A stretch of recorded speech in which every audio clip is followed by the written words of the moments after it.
Hey guys, good morning and welcome to the Camp Financial Stock Market Update.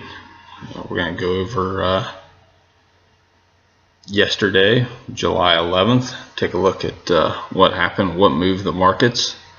But before we get there, I want to go into the Pokemon Go craze, right? So this thing, it's been nuts. Shut down servers a couple of times. Probably more than a couple. 100,000 or 100 million downloads in the first day. More users than Twitter. Just amazing stats, could go on and on and on. But I guess probably the thing, so that's what's going on in the real world, or whatever, that's what's going on in the world of that application, the Pokemon Go craze. Obviously they've, my wife and I have discussed it, and they've hit this at the perfect time, right? They've hit most of the 80s, 90s kids that would have been watching the shows in the States here, right when they're in college or just getting out.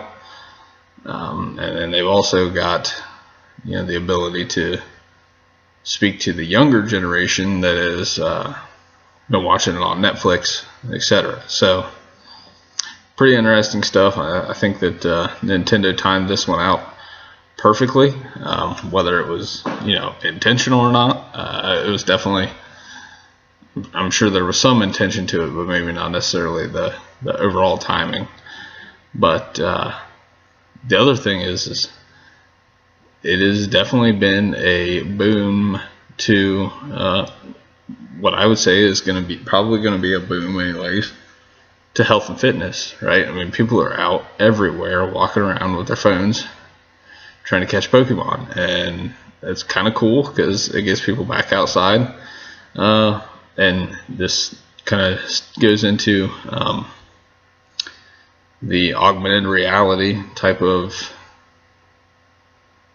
gaming systems. So, like Facebook owns the big virtual reality company, the Oculus Rift, and some of these other ones I could see having some pretty big success here real soon now with with the success that the Pokemon games had out there. On the financial side, so Nintendo does not trade in the US other than as an ADR, because Nintendo is a Japanese company. So obviously that's their main trading area. But you can buy it in the US in the over-the-counter markets under NTDOY and I believe NTDOF. But so I looked at it on the NTDOY, and as of last Thursday, the stock was trading around $17.60 a share. Thursday it was up a little bit, just a little over 18. Friday it closed right around 21. And yesterday morning it hit a high of $30.25 when it opened, and it's since trailed back off down to about $27. But if you had gotten in last Thursday and you got out at the high, which I understand the majority of people, probably nobody got that, got out at the exact high of $30.25. Some people probably got out in the 28, 27 range, but just for sake of the numbers or whatever, in last Wednesday and out at the high of 30.25 yesterday, you made a 70% return on your money, all because of Pokemon Go. Now I don't know about you, but I think that is a pretty cool thing. I mean, and I think that would help speak to some of the younger investors as well. As far as ways that they can see why and how the market reacts to certain, certain stimulants. Obviously, this is a stimulant for that stock, and it's just pretty incredible. But okay, now that we got that out of the way, let's take a look at what happened overall in the market yesterday. So the S&P was up 3.34%, about 1/3%. The Dow's up 0.44%, and the Nasdaq was up 0.64%. Obviously, technology did well. The service sector looks like they did pretty well. Netflix did not have a good day. The financials performed well yesterday, and the healthcare sector did not perform well. It looks like the industrial goods performed pretty well on the back of the Alcoa earnings beat, which is something else to be cognizant of, is that earnings season, the kickoff of formal earnings season, started yesterday with Alcoa's report, where they posted a 6-cent earnings beat. So with that said, let's take a look at Alcoa real quick and see what it did yesterday. So Alcoa closed at $10.14 after an open at $9.96. So what, 18 cents, about 2% gain. But if you go back to where they closed at the day before, it was a 32-cent gain from Friday close. So, or 32-cent gain, a 3.25% gain from the close of Friday. So, pretty good day for Alcoa based on their earnings beat. Now let's take a look back and look at the market as a whole. Alright, so let's start in the S&P 500, and let's take a look here.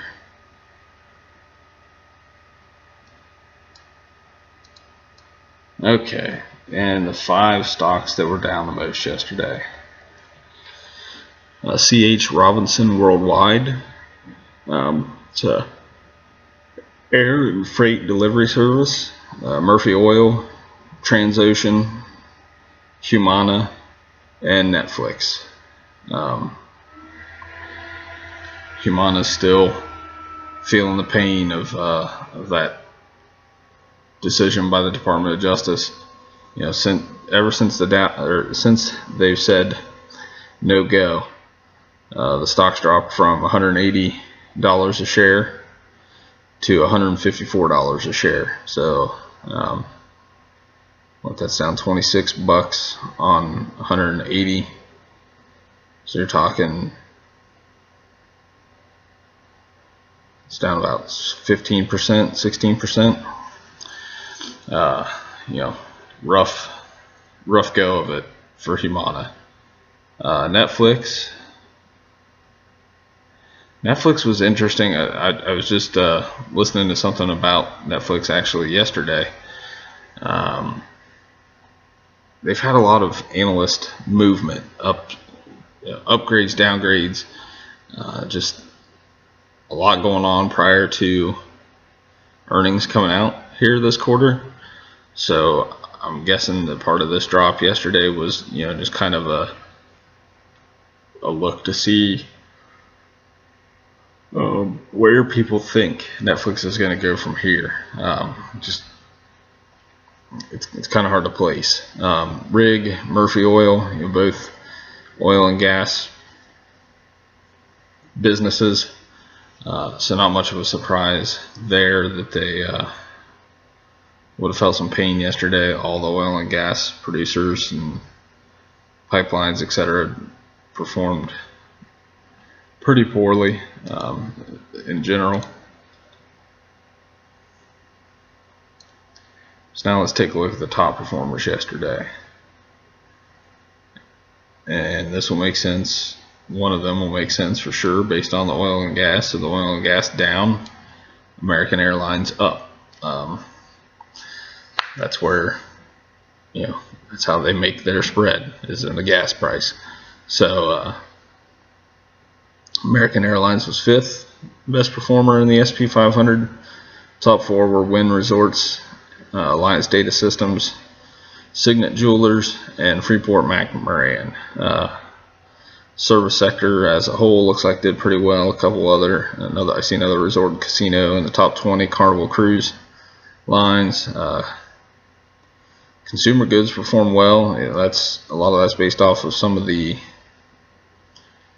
pre-announcing that Gap had done. It looks like Ralph Lauren was pretty strong yesterday, and Alcoa is right there in the top 10 as well in the SP 500 for performance yesterday. So interesting day. I see Activision Blizzard, and that might be I need to look at that. Maybe they've got a new game coming out that is going to help boost them.